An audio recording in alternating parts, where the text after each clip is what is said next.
சுற்றி ஜால்ரா போடுறவங்க இருந்தாங்கன்னா ஒரு மன்னனுடைய வீழ்ச்சி தவிர்க்க முடியாதுன்னுவாங்க. அதான் இன்றைக்கி நடந்திருக்கு.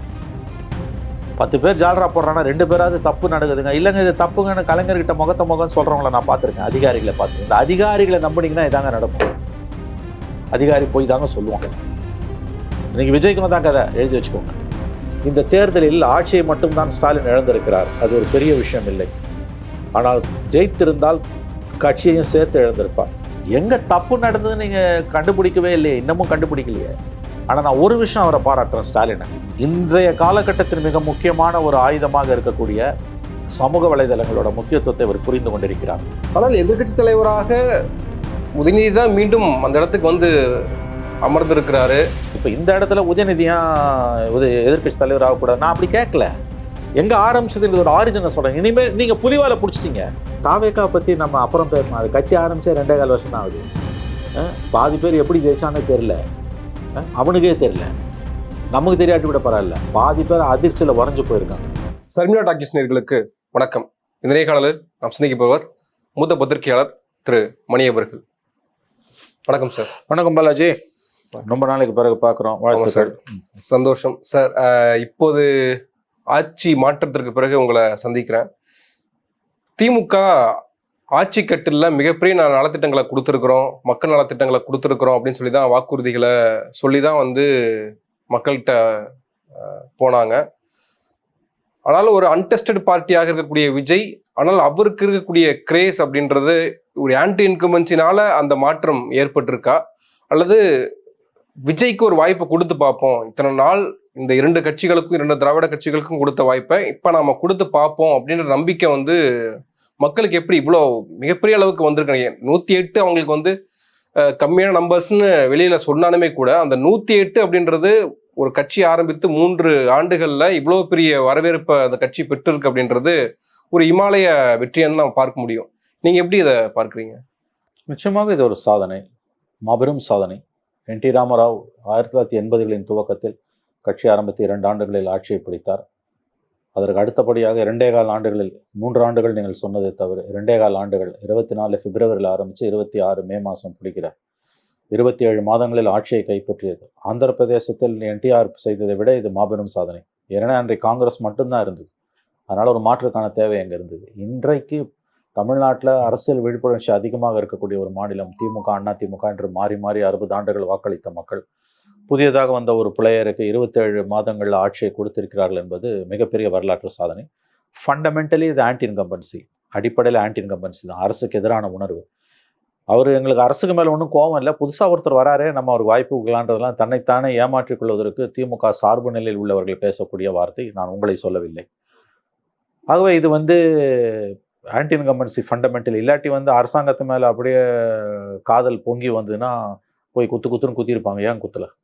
இன்னொரு விஷயம், திமுக வரலாறு முழுவதும் பார்த்தீங்களா, அண்ணா மறைவுக்கு பிறகு கலைஞர் 71 ஜெயிச்சார். அதுக்கு பிறகு இந்த 54 ஆண்டுகளில் back to back DMK government வந்ததே கிடையாது. வரலாறு திமுகவுக்கு எதிராக நின்று கொண்டிருந்தது. அதை திமுகவினர் புரிந்து கொள்ள மறுத்து விட்டார்கள். History was against DMK. என்ன ஒரு வித்தியாசம்னா, 54 ஆண்டுகளில் அண்ணா திமுக கிட்ட மாறி மாறி ஆட்சியை பறி கொடுப்பாங்க. ஒரு தடவை கொடுப்பாங்க, அப்புறம் எடுத்துப்பாங்க. இந்த தடவை புதுசாக வந்த பிளேயர்கிட்ட வந்து பறி கொடுத்துருக்காங்க. திமுகவுடைய தோல்வியை விட அதிமுகவுடைய தோல்வி மிக மிக முக்கியமாக கவனிக்கப்பட வேண்டிய ஒன்று. இந்த முறை அவர் அதிமுகவிடமிருந்து மொத்தமாக வாக்குகளை அள்ளி இருக்கிறார், திமுகவிடமிருந்து பெரிய அளவில் சுரண்டி இருக்கிறார். இதுதான் நம்ம கவனிக்க வேண்டிய விஷயம். அதிமுகவின் எதிர்காலம் இன்றைக்கு இதுவரை இல்லாத அளவு மிகப்பெரிய அளவில் கேள்விக்குறியாக இருக்கிறது.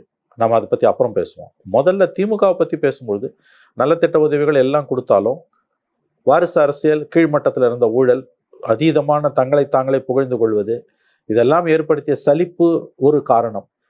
அதாவது இது ஒரு சைக்கிளிக்கல். DMK பொறுத்த வரைக்கும் 5 ஆண்டுகளுக்கு ஒரு முறை அவர்கள் ஆட்சி இழப்பது, மறுபடியும் மீண்டு வருவது என்பது ஒரு சைக்கிளிக்கல். அவங்க என்ன நல்லது செஞ்சாலும் ஆட்சியை இழப்பார்கள். எனக்கு தெரிஞ்சு அது நல்லது. 5 ஆண்டுகளுக்கு ஒரு முறை ஆட்சியை திமுக இழப்பது திமுகவுக்கு நல்லது. இன்னைக்கு அதிமுகவோட இந்த நிலைமைக்கு காரணம் 2 முறை அவங்க ஆட்சியை தொடர்ந்து கைப்பற்றியது. 16ல் அதிமுக தோத்து இருந்ததுன்னா இந்த நிலைமைக்கு மோசமாக போயிருக்காது. 10 ஆண்டுகள் தொடர்ச்சியாக பவரில் இருந்ததோட விளைவு அந்த கட்சி, அதில் நடந்த ஊழல்கள், ஜெயலலிதா மறைவுக்கு பிறகு கட்டுப்பாடு இல்லாமல் லிமிட்லெஸ்ஸாக போன கரப்ஷன், இன்னைக்கு வந்து அதிகாரத்தை கைப்பற்றணுன்ற எண்ணத்தை விட இருக்கிற சொத்தை காப்பாற்றிக்கிறதுக்கு அதிகாரம் கையில் இருந்தால் போதுன்ற ஒரு நிலையை அவர்களுக்கு ஏற்படுத்தி விட்டது. இதைத்தான் ஆங்கிலத்தில் பவர் ட்ரிவன் அண்ட் மணி ட்ரிவன்வாங்க. திமுகவுக்கு இன்னைக்கு இருப்பது பவர் ட்ரிவன். அதிகாரம் வேணும், அந்த அதிகாரத்தை தக்க வைக்கிறதுக்கு பணம் வேணும். ஆனால் அண்ணா திமுகவுக்கு பணம் இருக்குது, பணத்தை காப்பாற்றிக்கிறதுக்கு அரசியல் வேணும். இது மணி ட்ரிவன். என்னைக்கு மணி ட்ரிவனாக போதோ பார்ட்டி மேலும் மேலும் பலவீனம் அடையும். அதுதான் இன்னைக்கு அண்ணா திமுகவுக்கு நடந்து கொண்டு இருக்கிறது. இந்த தேர்தலில் ஒருவேளை வெற்றி பெற்றிருந்தால் திமுகவுக்கும் அது நடந்திருக்கும். இந்த தேர்தலில் ஆட்சியை மட்டும்தான் ஸ்டாலின் இழந்திருக்கிறார். அது ஒரு பெரிய விஷயம் இல்லை. ஆனால் ஜெயித்திருந்தால் கட்சியையும் சேர்த்து இழந்திருப்பார். கட்சியை காப்பாற்றி கொண்ட ஸ்டாலின் ஆட்சியை இழந்திருக்கிறார். அவர் பெரிதாக கவலைப்பட ஒன்றுமே இல்லை. தோல்வியில் வளர்ந்த இயக்கம் இது. தன்னுடைய 75 ஆண்டு கால வரலாறில் அது 3/2 பங்கு அதிகாரம் இல்லாமல் தான் இருந்திருக்கிறது. தோல்வியிலேயே வளர்ந்த ஒரு இயக்கம். திமுக சந்தித்த தோல்விகளில் பாதி அளவுக்காவது வேறு ஒரு கட்சி, ஒரு மாநில கட்சி சந்தித்திருந்தால் அந்த கட்சி என்றோ காணாமல் போயிருந்திருக்கும். சுதந்திரத்துக்கு பிறகு இந்தியாவில் தோன்றிய கட்சிகளில் உயிர்ப்புடன் இருக்கக்கூடிய ஒரே கட்சி என்று திராவிட முன்னேற்ற கழகம். அதற்கு முக்கியமான காரணம், அதற்கு ஒரு ரெசிலியன்ஸ் வாங்க, தோல்விகளை தாங்கக்கூடிய ஏதோ ஒரு சக்தி அதற்கு இருக்கிறது. இந்த தோல்வி திமுகவுக்கு நல்லது என்று நான் மனப்பூர்வமாக நம்புகிறேன். ஏனெனில் இந்த முறை வெற்றி பெற்றிருந்தால் கட்சியை ஸ்டாலின் நிரந்தரமாக இழந்திருப்பார். ஆட்சியைத்தான் இழந்திருக்கிறார். அது 5 ஆண்டுகளுக்கு ஒரு முறை வரும் போகும்.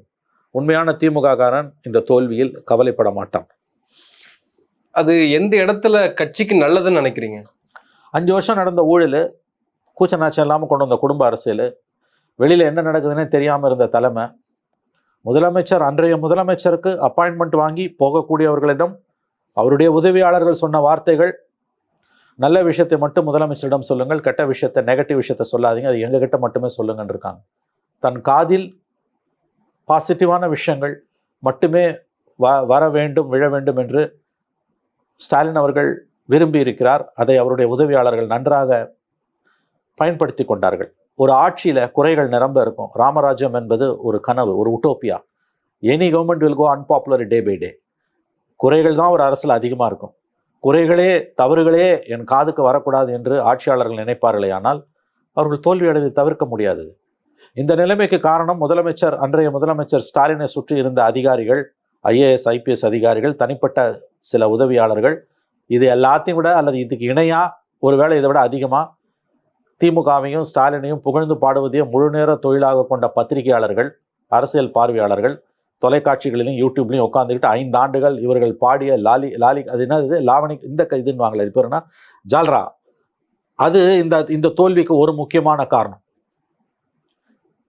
அரசுக்கு எதிராக 1000 விமர்சனங்கள் இருக்குங்க. அதை சொல்லவே விடாமல் தொலைக்காட்சி வாதங்களை திசை திருப்புறதும், 5 பேர் உட்காந்துக்கிட்டு 4 பேர் ஜால்ரா அடிக்கிறதும், ஆங்கரும் கூட சேர்ந்துக்கிறதும், பப்ளிக் ஒப்பீனியனை திமுகவுக்கு எதிராக மோல்டு பண்ணதில் ஒரு பெரிய பங்கு இருக்குது.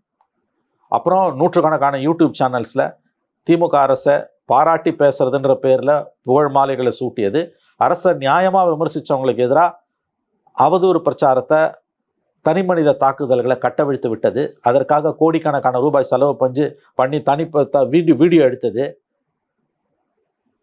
10 ரூபாய் கூட பிரயோஜனம் இல்லாத மனிதர்களை பற்றி அவங்க அங்கே காசு வாங்கிட்டாங்க, இங்கே வாங்கிட்டாங்கன்றதுக்கு லட்சக்கணக்கில் செலவு பண்ணி அவர்களுக்கு எதிராக அவதூறு வீடியோக்களை வெளியிட்டது, ஸ்டிங் ஆப்ரேஷன்னு. இதெல்லாம் நெகட்டிவாக போயிருக்கு. ஆகவே கலைஞரிடம் போய் முகத்துக்கு முகம் உங்கள் ஆட்சியில் இவ்வளவு தவறுகள் இருக்குது, நீங்கள் தப்பு செய்கிறீங்கன்னு சொல்கிறதுக்கு நிறைய வாய்ப்புகள் இருந்தது. ப்ரெஸ் மீட் இருந்தது. ஸ்டாலின் எத்தனை முறை ப்ரெஸ்ஸை பார்த்தார்? கால்டு ப்ரெஸ் கான்ஃபரன்ஸ்ன்றது 3 முறை என்னமோ நடந்தது. முதல்ல கொரோனா காலத்தில் எல்லா பத்திரிகை எடிட்டர்ஸையும் கூப்பிட்டு பார்த்தாங்க.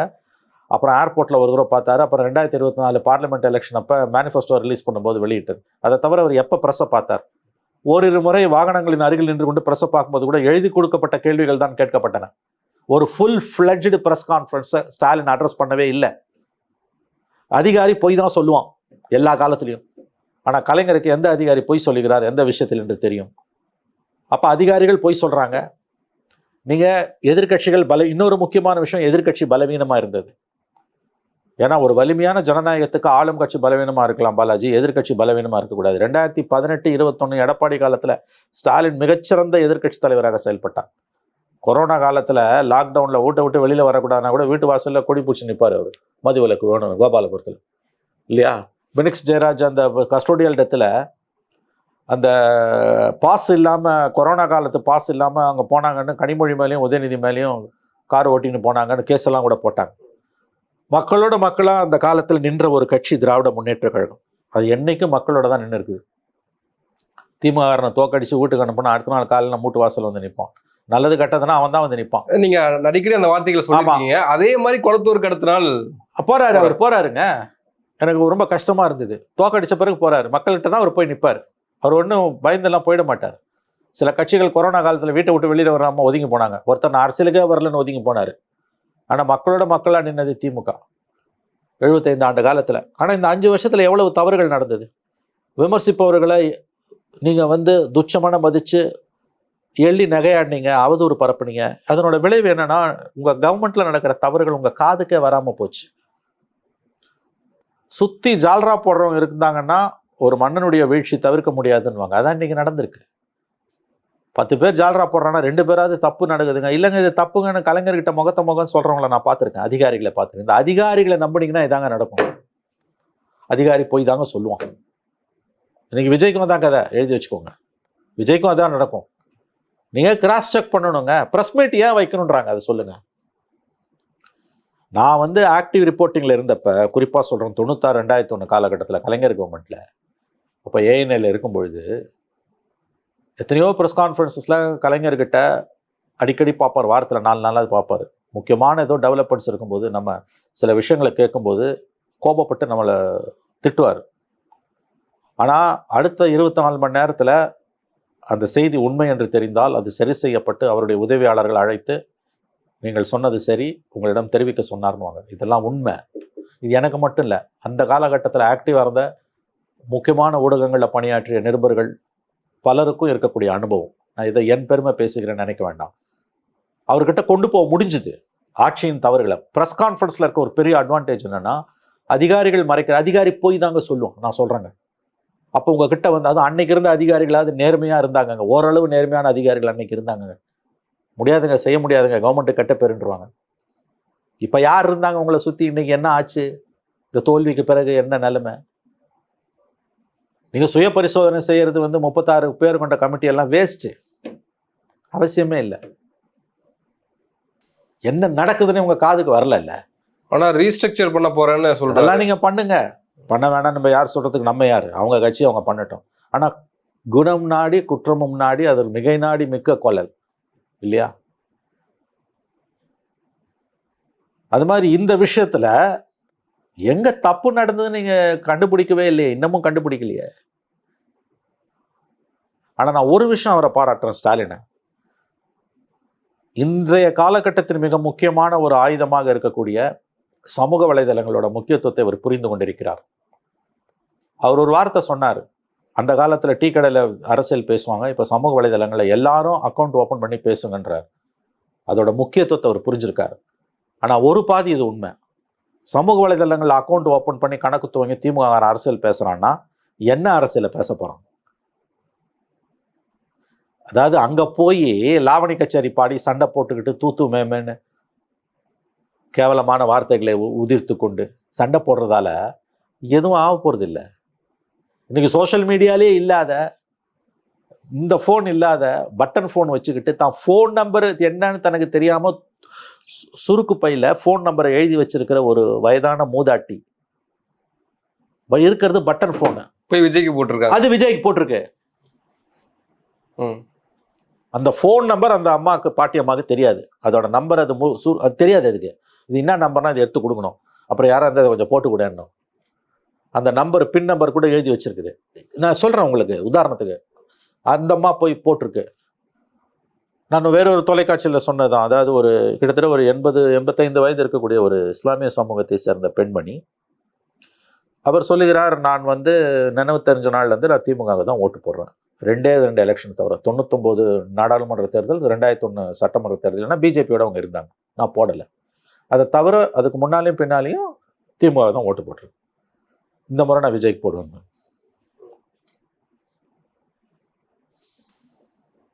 நீங்க இன்னொரு விஷயம் அவங்க கிட்ட என்ன ஆர்கியூ பண்ணீங்கன்னா, அவங்க ஒரு எதிர் ஆர்கியூமெண்ட் நீங்க மக்களை கணிக்கவே முடியல. வந்து மக்கள் என்ன ஓட்டமே அப்படின்றது வந்து அதை புரிஞ்சுக்கோங்க, இழிவுபடுத்தாதீங்க. தற்கூரின்னு சொல்ல ஆரம்பிச்சிங்களா, அன்னைக்கு திமுகவோட முடிவுரை எழுத ஆரம்பிக்கப்பட்டது. உனக்கு ஓட்டு போடலன்னா அவன் தற்கூரியா? நான் கேட்குறேன், உனக்கு ஓட்டு போடலன்னா அவன் தற்கூரியா? அது எப்படி? அது மக்களே நம்முடைய எஜமானர்கள். மக்கள் தீர்ப்பே மகேசன் தீர்ப்பு. அவன் தற்கூரி ஆனான்னா அது காரணம் நீ தானே. 30 வருஷமா காலேஜஸ்ல ஸ்டூடெண்ட் எலெக்ஷனே நடக்கல. அதை ஒழிச்சது யாரு? திமுக, அண்ணா திமுக தானே. இத்தனைக்கும் ஸ்டூடெண்ட் பாலிடிக்ஸ்ல தான் நீங்க மேல வந்தீங்க.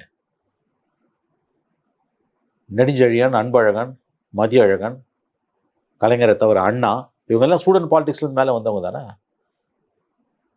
அப்ப நீங்க எங்கெல்லாம் தப்பு பண்ணீங்க? சோஷியல் மீடியாவை பத்தி ஸ்டாலின் பேசுறாருங்க, மகிழ்ச்சிங்க. எல்லாரும் கணக்கு ஓப்பன் பண்ணி அதுல போய் இயங்குங்கன்றாரு. டீ கடை அரசியலை சோஷியல் மீடியாவில் பேசுங்கன்றாரு. ஒரு இடத்துல ஸ்டாலின் அவர்கள் தவறு செய்கிறார். டீ கடை அரசியலை மட்டுமே இன்றைக்கு சோஷியல் மீடியாவில் பேசுனீங்கன்னா தோத்துருவீங்க ஸ்டாலின் சார். மறுபடியும் நீங்க தோப்பீங்க. அடுத்த கட்டத்துக்கு போயிருக்கு அரசியல். நீங்க உதயநிதி ஸ்டாலினை இவ்வளவு சீக்கிரம் ப்ரொமோட் பண்ணியிருக்க கூடாது. அதை கிராஜுவலா கலைஞர் உங்களை எப்படி கொண்டு வந்தாரு? படிப்படியா கொண்டு வந்தாரு. நீங்க 19 அல்லது 20 நினைக்கிறேன், சன் டிவி குணசேகரன் கொடுத்த பேட்டியில என்ன சொன்னீங்க? என் குடும்பத்திலிருந்து யாரும் அரசியலுக்கு வரமாட்டார்கள். நீங்க ஏன் சொன்னீங்க? நீங்க என்ன சொல்லியிருக்கணும்? என் குடும்பத்தில் உள்ளவர்களும் தனி மனிதர்கள் தான், வருவார்களா வரமாட்டார்களா என்பது அவர்கள் எடுக்கக்கூடிய முடிவு. அது குறித்து நான் எதுவும் சொல்ல மாட்டேன்னு சொல்லியிருந்தா அது சேஃபான பதில்.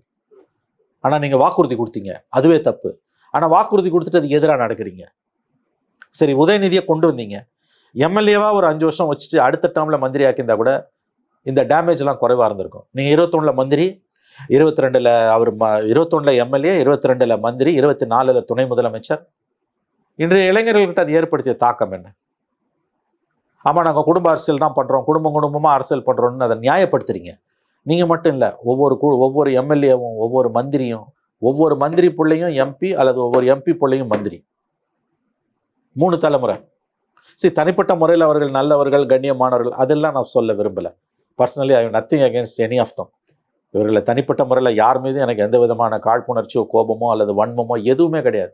பல பேர் எனக்கு அதில் தெரியாது. சிலரை தான் எனக்கு தனிப்பட்ட முறையில் பரிச்சயம், பலரோட எனக்கு தனிப்பட்ட முறையில் பரிச்சயம் கிடையாது. நான் பர்சனலாக யாரையும் சொல்லலை. பட் அடுத்த தலைமுறை கிட்ட இது எப்படி போகுது அதை பற்றி நீங்கள் என்னைக்காவது கவலைப்பட்டீங்களா? மாறா இந்த விமர்சனத்தை முன்வைக்கிறவங்கள நீங்கள் கேவலப்படுத்துனீங்க. குடும்ப அரசியல் பண்ணுறீங்க, வாரிசு அரசியல், ஆமாண்டா பண்ணுவேன்டா, நீ யாரா அதை கேட்கறதுக்கு? இதெல்லாம் எப்பேற்பட்ட பதில்? எல்லாம் சேர்த்து தான் மக்கள் வச்சாங்க ஆப்பு. ஆகவே உங்க தவறுகளை இன்னமும் நீங்கள் திருத்தி கொண்டதாக தெரியவில்லை. அடுத்த தலைமுறை கிட்ட போறதுல நீங்க தப்பு பண்ணிட்டீங்கல்ல. நான் ஒரு விஷயத்துல அவரை பாராட்டுறேன். சோஷியல் மீடியான்ற அதோட இம்பார்ட்டன்ஸ் அவர் புரிஞ்சுக்கிட்டார். அது கூட எடப்பாடி இல்லை. தோல்விக்கு பிறகு எடப்பாடி பழனிசாமி எத்தனை கூட்டத்தை போட்டார்னு எனக்கு தெரியாது. ஏன்னா திமுக, அண்ணா திமுக தான் அரசியல் இருக்குது, மற்றொரு பெரிய திராவிட கட்சி. அந்த கட்சியில இதை பத்தின புரிதலும் இல்லை, இதோட அவேர்னஸ் இல்லை. அட்லீஸ்ட் திமுக அதோட அவேர்னஸ் அது இருக்குது. ஆனால் எதிர்கட்சி தலைவராக உதயநிதி தான் மீண்டும் அந்த இடத்துக்கு அமர்ந்திருக்கிறாரு. அவர் தான் கட்சி எதிர்கட்சி தலைவராக கொண்டு விட்டுருக்கு. அதையும் நம்ம பார்க்கிறோம். இல்ல, நான் என்ன சொல்றேன், இதுதான் சிக்கல. இப்ப இந்த இடத்துல உதயநிதியா எதிர்கட்சி தலைவர் ஆகக்கூடாது, நான் அப்படி கேட்கல. எங்க ஆரம்பிச்சது ஒரு ஆரிஜினை சொல்றேன். இனிமேல் நீங்க புலிவாலை பிடிச்சிட்டீங்க, ஓடிதான் ஆகணும். இப்ப திடீர்னு உதயநிதி நீங்க போங்க அரசியலுக்கு வேணாங்க, சினிமாவுக்கு போங்கன்னு சொல்ல முடியுமா? அப்படி நான் சொல்ல மாட்டேன், யாரும் சொல்லவும் முடியாது. கட்சி ஏத்துக்குச்சு. அவர் தான் இன்னைக்கு எதிர்கட்சி தலைவர். துரதிருஷ்டவசமாக ஸ்டாலின் தோத்துட்டாரு. அந்த தொகுதிக்கு அவ்வளவு பண்ணியும் அவர் தோத்துருக்காரு. அந்த தொகுதியில போய் பார்த்தா விசிபிளா தெரியுது தோக்குறாரு. அப்ப நம்ம எங்கேயோ கோட்டை விடுறோம்னு ஒரு பெரிய கட்சி உணரணும்ல.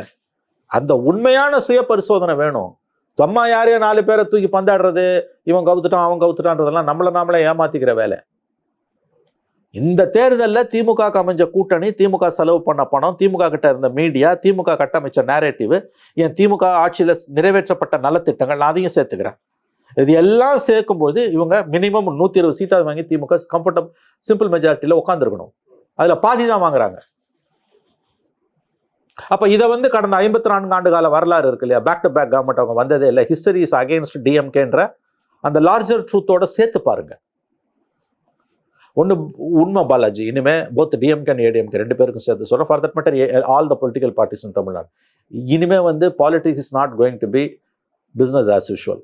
பெரிய மாற்றம் ஏதோ நடந்திருக்குது. நம்மளாலே அதை என்னால் கூட புரிஞ்சுக்க முடியல, பல பேரால் புரிஞ்சுக்க முடியல. இனிமே பேக் டு பேக் இந்த கட்சி தோத்துனா அடுத்த தடவை வந்துடும். இப்போ 21 ஏடிஎம்கே 66 சீட் வாங்கி தோத்தப்போ நான் நினைச்சேன் சைக்கிளிக்கல் சுழற்சி முறையில் அடுத்த தடவை வந்துருவாங்க அவங்க நினைச்சேன். அது கீழே போயிருக்கான். 66 47 ஆயிருக்கு. இனிமேல் அவங்களோட ரீசரக்ஷன் அவ்வளோ ஈஸி இல்லை, பவுன்ஸ் பேக் பண்ணுறது ஈஸி இல்லை.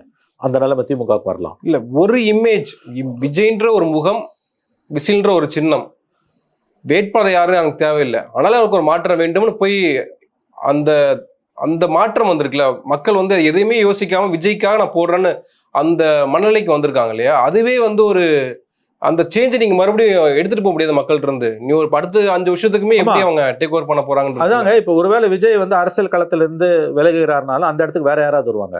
இவங்க கிட்ட திரும்ப அந்த ஓட்டு வருமா, வந்தாலும் போன அளவுக்கு திரும்ப வருமானு தெரியாது. கேண்டிடேட்டே தெரியாதுங்க. கேண்டிடேட் மூஞ்சியை பார்த்தது இல்லைங்க. கேண்டிடேட் எதிர்க்க வரான்னு தெரியலங்க. இந்த கூத்தெல்லாம் நடக்குதுங்க. கேண்டிடேட் எதிர்க்க வராரு, காக்கி அண்ட் ஒயிட்ல இவன் போறான், 10 பசங்க போறாங்க, கேண்டிடேட் தெரியல, இவரு தான் நம்ம கேண்டிடேட்னு. இது வந்து புரிந்து கொள்ளவே முடியாத ஒரு நிகழ்வா இருக்குது. உண்மையிலே புரிஞ்சுக்க முடியல இதை. என் கேண்டிடேட் யாருன்னே ஏன்னா கேண்டிடேட்டை பத்தி எனக்கு தெரிய வேண்டியது அவசியம். நிறைய பேர் விமர்சனமா கூட முன் வச்சாங்க. அது பாராட்டு, அதை வந்து திட்டுங்க, ஏத்துக்குவாங்க, எதை வேணா பண்ணுங்க. ஆனா ஃபேக்ட பேசுறோம், இப்படி இருக்குது. ஆனா நல்லது இல்லைன்றதை நான் ஒத்துக்கிறேன். இல்ல விஜய் தெரிந்தே கூட அதை செஞ்சிருக்கலாம். தெரிஞ்சதே செய்யறாரு. 234 நான் நிக்கிறேன்னு. இப்ப நான் என்ன சொல்றேன், இந்த நிலைமைக்கு மக்களை தள்ளினது எது? ஏன்னா என் கேண்டிடேட் எனக்கு தெரியணுங்க. அவன் மேல எவ்வளவு கேஸ் இருக்குது. ஒரு கேண்டிடேட் இவன் தான் எனக்கு, இவர் தான் எனக்கு தெரியுதுன்னா, ஆணோ பெண்ணோ, நான் சமூக வலைதளங்களை தேடுவேன். அவங்க மேல இவ்வளவு கிரிமினல் கேஸ், அவங்க சோஷியல், அவங்க எலெக்ஷன் கமிஷன் இப்ப வேட்பு மனுல அவங்களோட கிரிமினல் ரெக்கார்டை சொல்லணும், பேக்ரவுண்ட் இருக்க சொல்லணும். அதை எல்லாராலையும் போய் இணையத்துல தேடி பார்க்க முடியாது. கேண்டிடேட்டா அவர் வந்து அறிமுகமே படுத்தல. ஐ திங்க் அவர் ஒரு 60 கேண்டிடேட்டோ 70 கேண்டிடேட் தான் அறிமுகப்படுத்தினார். அது கூட கிடையாதுன்னு நினைக்கிறேன். 50 கேண்டிடேட் மேல அவர் அறிமுகப்படுத்தவே இல்லை. அதை பத்தி அவர் கவலையும் படல. கலைஞர் ஸ்டாலினும் எடப்பாடியும், தனியா எடப்பாடிலாம் 1 வருஷமா பிரச்சாரம் பண்ணார். ஆமா, ரொம்ப கஷ்டப்பட்டார் எடப்பாடி. எல்லா கேண்டிடேட்டையும் இவங்க 2 பேரும் அறிமுகப்படுத்தினாங்க. ஆனா கேண்டிடேட்டையே அறிமுகப்படுத்தாதவர், தொகுதிக்கே வராதவர் ஓட்டு போடுறாங்க. அப்ப இவங்க 2 பேர் மேலையும் மக்கள் முழுவதுமாக நம்பிக்கை இழந்திருக்கிறார்கள். அடுத்த எலெக்ஷன்ல வேணா இவர்களை திமுக, அதில் ஒரு கட்சி அதை ஓரளவு திரும்ப பெறலாம். ஏடிஎம்கே திரும்ப பெறுவது கடினம். டிஎம்கே கூட வந்து இனிமே எந்த அளவுக்கு அதை பெற முடியும்? ஒருவேளை விஜய் அரசியல் இருந்து நீங்கினால் வேற யாராவது அந்த இடத்துக்கு வரலாம். அப்ப இந்த தோல்வி குறிப்பாக திமுகவுக்கு நான் சொல்ல விரும்புவது, திமுக நண்பர்களுக்கு, இது 5 ஆண்டுகளுக்கு ஒரு முறை வந்து போகிற தோல்வி அல்ல. சைக்கிளிக்கல் டிஃபீட் கிடையாது. இது something very serious. I think அதை அவர் ஓரளவு உணர்ந்திருக்காரு ஸ்டாலின். பட் அவரால் எவ்வளோ தூரம் கட்டமைப்பை சரி செய்ய முடியும் எனக்கு தெரியல. கடந்த 30 ஆண்டுகளுக்கு மேலாக குறுநில மன்னர்களால் நிரம்பி வழிகிறது கட்சி. குறுநில மன்னர்களால் முழுக்க முழுக்க நிரம்பி வழிகிறது கட்சி. என்ன இளைஞர்களுக்கு நீங்கள் ஸ்பேஸ் கொடுத்தீங்க? இளைஞர்னா யார்? உங்கள் குடும்பத்தில் கட்சிக்குள்ளேயே எம்எல்ஏவாக இருக்கவங்க, எம்பியாக இருக்கவங்க, அல்லது இருந்தவங்க, அவங்க புள்ள, அவங்க பேரன் பேத்தி, அவங்க எப்படி ஃப்ரெஷ் ஃபேஸ்ன்னு வர முடியும்? கட்சிக்காக உழைச்சி 40 வருஷமா 50 வருஷமா எம்ஜிஆர் ஜெயலலிதா பீரியடில் அடிப்பட்டு ஓதப்பட்டு ஜெயிலுக்கு போய் கட்சிக்காக வந்து எவ்வளோ தியாகம் பண்ணி, அந்த மாதிரி ஆயிரக்கணக்கான கட்சிக்காரன் இருக்கான் திமுகவில். சரி, அவங்களுக்கு வயசு ஆயிடுச்சு, அவன் பொண்ணு புள்ள பேரன் படிச்சுட்டு வரான், 25 வயசு படிச்சுட்டு, நல்லா படிச்சுட்டு வரான், ஃபாரினில் படிச்சுட்டு வரான், ஆனால் உண்மையிலே கட்சிக்காக வேலை செய்யணும்னு வரான். எந்த மாவட்ட செயலாளராவது அவனை மதிப்பானா? நான் கேட்குறேன். அப்போ அவன் எங்கே போவான்? இதெல்லாம் ஸ்டாலின் எப்படி சரி செய்ய போறாரு? சில அடிப்படையான கேள்விகள், ரொம்ப வலிமையான கேள்விகள் இருக்குங்க. அவரால் சரி செய்ய முடியுமான்றதே பெரிய கேள்வியா இருக்கு இன்னைக்கு. இப்போ நான் சொல்ற கேள்விக்கு இப்போ ஒவ்வொரு மாவட்ட செயலாளரும் குறுநில மன்னர், ஒவ்வொரு மாவட்ட செயலாளரும். பார்ட்டியோட ஸ்ட்ரக்சரே அப்படி ஆகிப்போச்சு. அட்லீஸ்ட் ஜெயலலிதாவாலேயே அதை மாற்ற முடிஞ்சது. உங்களுக்கு தெரியும், யாராக இருந்தாலும் தூக்கி அடிப்பாங்க இந்த அம்மா. மந்திரியா மாவட்ட செயலாளரும். நாளைக்கு எலெக்ஷனா இன்னைக்கு மந்திரியை மாற்றுவாங்க அந்த அம்மா. உங்களால் மந்திரி இல்லை, மந்திரியோட டிரைவரை கூட உங்களால் மாற்ற முடியாது. இது உண்மை. இது நான் சொல்ல, கட்சிக்காரனே சொல்றான். இப்ப இந்த தோல்விக்கு பிறகு இதை பத்தின ஒரு பெரிய ஆராய்ச்சி எல்லாம் நடந்ததுன்னா மிகப்பெரிய அளவுல அறுவை சிகிச்சை தேவைப்படுகிறது. அறுவை சிகிச்சை தாங்கக்கூடிய அளவுக்கு கட்சியின் உடல் நலன் இருக்குதாங்க இல்ல. அப்ப இந்த ப்ராப்ளம் வந்து ரொம்ப ரொம்ப ஆங்கிலத்துல சொல்றதுன்னா பாலாஜி டீப் ரூட்டட்.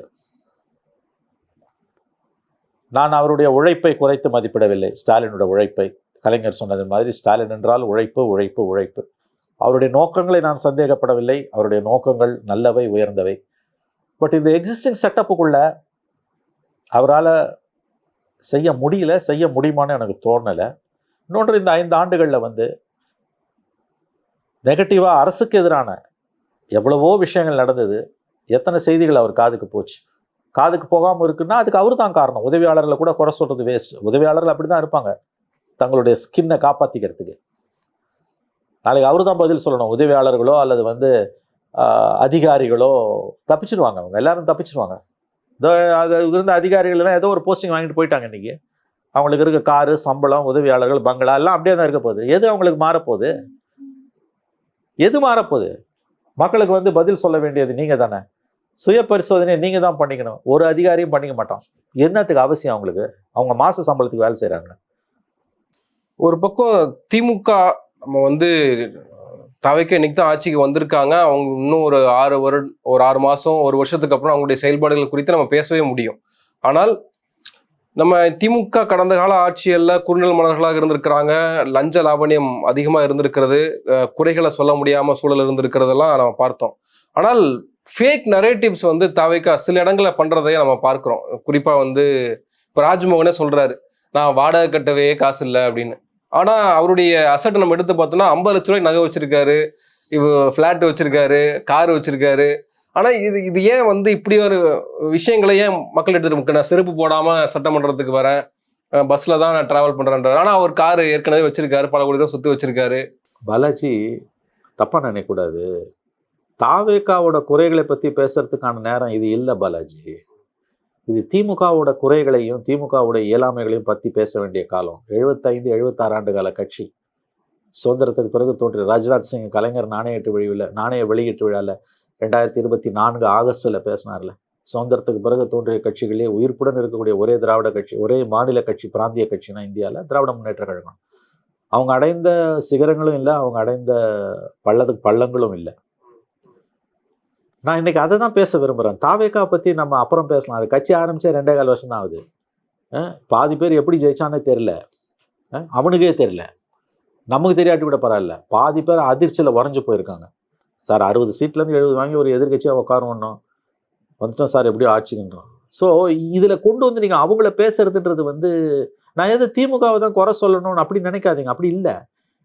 இது எவ்வளோ பெரிய ஒரு இன்ஸ்டிடியூஷன். தமிழ்நாட்டின் அடையாளங்களில் ஒன்று. எவ்வளவோ நல்லது பண்ணியிருக்காங்க, எவ்வளவோ சாதனைகளை கலைஞர் பண்ணியிருக்காரு, ஸ்டாலின் பண்ணியிருக்காரு. ஒன்றும் இல்லை பாலாஜி, நான் ஒரு விஷயம் சொல்கிறேன். இது அன்னைக்கு புதிய தலைமுறையில் 29ஆம் தேதி எக்ஸிட் போல்ஸ் வந்து அன்னைக்கு பேசும்போதும் நான் சொன்னேன். ஏன்னா அன்னைக்கு தான் லாஸ்ட் ஃபேஸ். 30ஆம் தேதி கரெக்ட், அடுத்த நாள் பேசும்போது நான் சொன்னேன். 29 செகண்ட் ஃபேஸ் வெஸ்ட் பெங்காலுக்கு லாஸ்ட் ஃபேஸ். மறுநாள் 30ஆம் தேதி தினத்தந்தி பேப்பரில் கடைசி கட்ட வாக்குப்பதிவு முடிந்தது அப்படின்னு மேற்கு வங்கத்தில் அந்த ஃபோட்டோ பேஜ் 1ல் போடுறான். வாக்குச்சாவடியில் மக்கள், ஆண்கள், பெண்கள், இளம் பெண்கள், இளைஞர்கள், எல்லா வயதினரும் வாக்களிக்க ஓட்டர் ஐடியோட நிற்கிறாங்க ரோட்டில். ஒரு சாலையில் கல்கட்டாவில் இந்த பக்கத்தில் கை ரிக்ஷா எடுத்துகிட்டு ஒருத்தர், அவர் ஒரு 50 வயதுக்கு மேலே இருக்கும். அதில் 2 பேர் உட்காந்துருக்காங்க கை ரிக்ஷாவில், அதை இழுத்துட்டு வர்றாரு. நான் சொன்னேன், இந்த ஃபோட்டோ ஒரு 1000, 1200 வார்த்தைகள் நீங்கள் எழுதக்கூடிய ஒரு கட்டுரையை விட ஒரு செய்தியை சொல்லுது. மனிதனை மனிதன் இழுக்கக்கூடிய, அது எவ்வளோ ஒரு கேவலமான ஒரு காரியம். அது மனிதனோட சுயமரியாதையை சுண்டி பார்க்கக்கூடிய காரியம். இந்த கை ரிக்ஷாவை வந்து 71ல் கலைஞர் ஒழிச்சார். நான் சின்னவனா இருக்கும்போது கை ரிக்ஷா பார்த்துருக்கேன். இன்னைக்கு மேற்கு வங்கத்தில் இன்னைக்கு கை ரிக்ஷா இருக்கு. எப்போ 34 ஆண்டுகள் இடதுசாரிகள் ஆண்ட பிறகு, 77லேருந்து 11 வரைக்கும், மம்தா பானர்ஜி 15 ஆண்டுகள் ஆண்ட பிறகு கை ரிக்ஷா இருக்கு. கை ரிக்ஷா ஒழிக்கிறதுன்றது ஒரு 5000 கை ரிக்ஷா கால்கட்டா போல இருக்குன்னு வச்சுக்கோங்களேன். அது ஒரு பெரிய மேட்டரே கிடையாது. அரசுக்கிட்டே பணம் இருக்குது. சைக்கிள் ரிக்ஷாவை மாற்றலாம், இல்லை சிஎஸ்ஆர் ஃபண்டிங் இருக்குது. இவி எலக்ட்ரிக்கல் வெஹிக்கிள்ஸை பற்றி பேசுவோம். கை ரிக்ஷா இருக்கக்கூடிய ஒரு மாநிலம் இது. ஆனால் இது அன்னைக்கு ஒழிச்சார் அவர். அதற்கு பிறகுதான் பல மாநிலங்கள் ஒழிச்சுது. புரியுதா நான் சொல்றது உங்களுக்கு?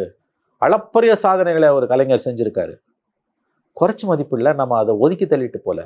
ஆனால் அந்த பழம்பெருமை பேசி இன்னைக்கு நிற்க முடியுமா? ஒன்றும் இல்லை, வெப்பேரி போனீங்கன்னா அந்த இது இருக்கு இல்லையா, வெட்டினரி ஹாஸ்பிட்டல் இருக்கு இல்லையா, அவங்களுக்கு அதெல்லாம் வந்து அந்த காலத்தில் அவர் கொண்டு வரும்போது வந்து முழுக்க இன்னைக்கு அரசு செலவில் வந்து விலங்குகள் பாதுகாப்பு, விலங்குகளுக்கான வைத்தியத்தை அரசு பார்க்குது இன்னைக்கு. இதெல்லாம் அவர் கொண்டு வந்தது. அந்த மாதிரி எத்தனை பல்கலைக்கழகங்கள், அளப்பரிய சாதனைகள், குறைச்ச மதிப்பிட முடியாது. ஆனா இன்னைக்கு எங்க வந்து நிக்குது? இப்ப நான் அதை மட்டுமே பேசிட்டு இன்னைக்கு நிக்க முடியாதுல்ல. இப்ப இன்னைக்கு இருக்க இளைஞர்கள்ட்ட போய் இதை பேசலையா?